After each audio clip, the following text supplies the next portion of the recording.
Hello friends, welcome to ఏమైనా తినాలనిపిస్తుంది channel. ఈరోజు ఎప్పుడూ తోటకూరతో ఒకే రకంగా కాకుండా ఇట్లా డిఫరెంట్గా ట్రై చేయండి, చాలా బాగుంటుంది. ఈ కర్రీ కోసం తోటకూరని ఇట్లా చిన్నగా కట్ చేసుకోవాలి. ఇందులోకి వాటర్ పోసుకొని పక్కన పెట్టుకోవాలి. ఈ కర్రీని తోటకూరతో కాకుండా పాలకూరతో కూడా చేసుకోవచ్చు.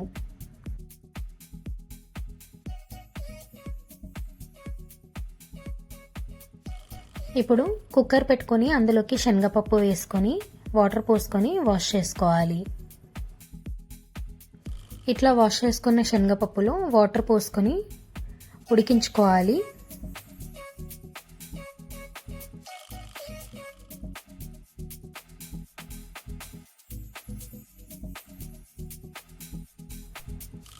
ఈ విధంగా శనగపప్పుని ఉడికించుకొని తీసుకోవాలి.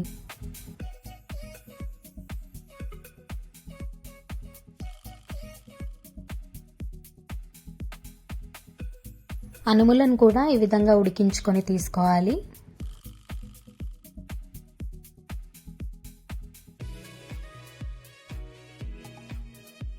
ముల్లంగిని కూడా ఈ విధంగా సన్నగా కట్ చేసుకొని ఇందులోకి ఉప్పు వేసుకొని ఉడికించుకొని తీసుకోవాలి.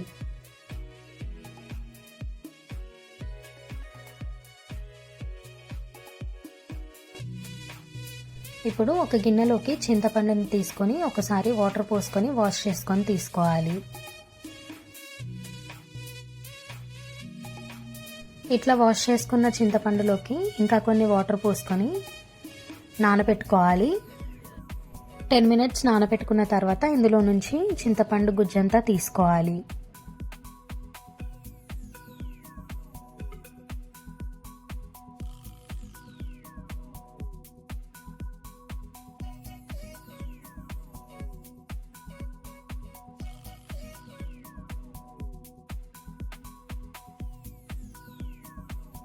ఇట్లా చింతపండు గుజ్జుని తీసుకున్న తర్వాత ఇందులోకి 2 స్పూన్ల శనగపిండిని వేసుకొని కలుపుకోవాలి.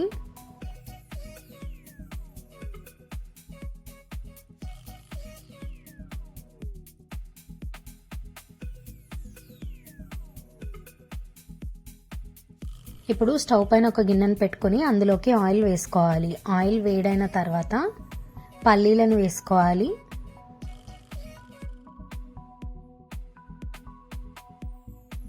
పల్లీలు వేగిన తర్వాత ఆవాలను వేసుకోవాలి. జీలకర్ర వేసుకోవాలి.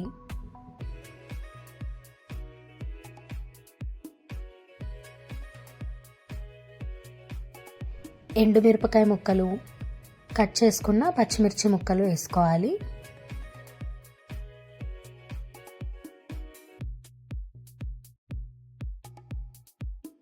పచ్చిమిర్చి వేగిన తర్వాత కరివేపాకు వేసుకోవాలి.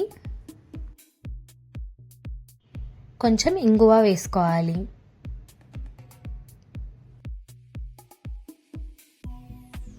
మెంతుల పొడి, పసుపు వేసుకొని కలుపుకోవాలి.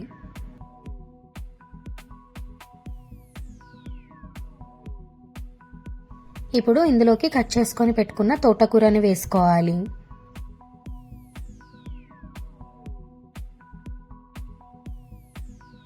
ఇందులోకి రుచికి సరిపడా కారం, ఉప్పు వేసుకోవాలి.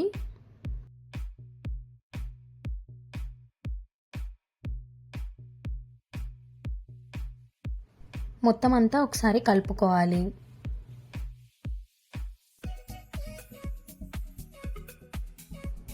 కలుపుకున్న తర్వాత ఉడికించి పెట్టుకున్న అనుములను వేసుకొని కలుపుకోవాలి. తర్వాత ఉడికించుకున్న ముల్లంగి ముక్కలని వేసుకోవాలి. మొత్తం అంతా ఒకసారి కలుపుకోవాలి.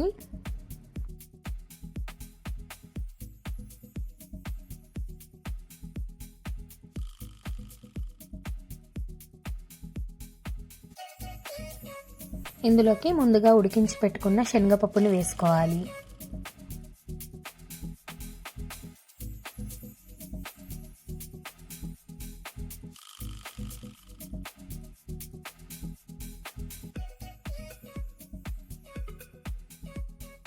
ఇప్పుడు ఇందులోకి ముందుగా కలిపి పెట్టుకున్న చింతపండు రసంని వేసుకోవాలి.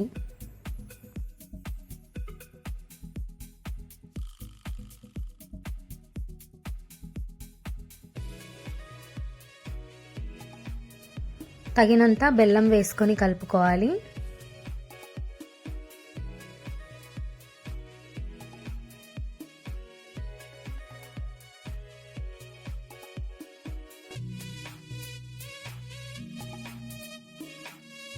ఇవన్నీ మంచిగా ఉడకడానికి దీనిపైన ప్లేట్ పెట్టుకొని 2 మినిట్స్ ఉడికించుకోవాలి.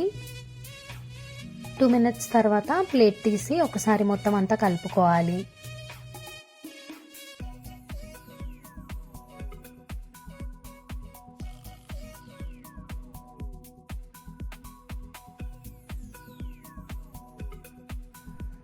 ఇట్లా కలుపుకున్న తర్వాత మళ్ళీ ప్లేట్ పెట్టుకొని ఉడికించుకోవాలి.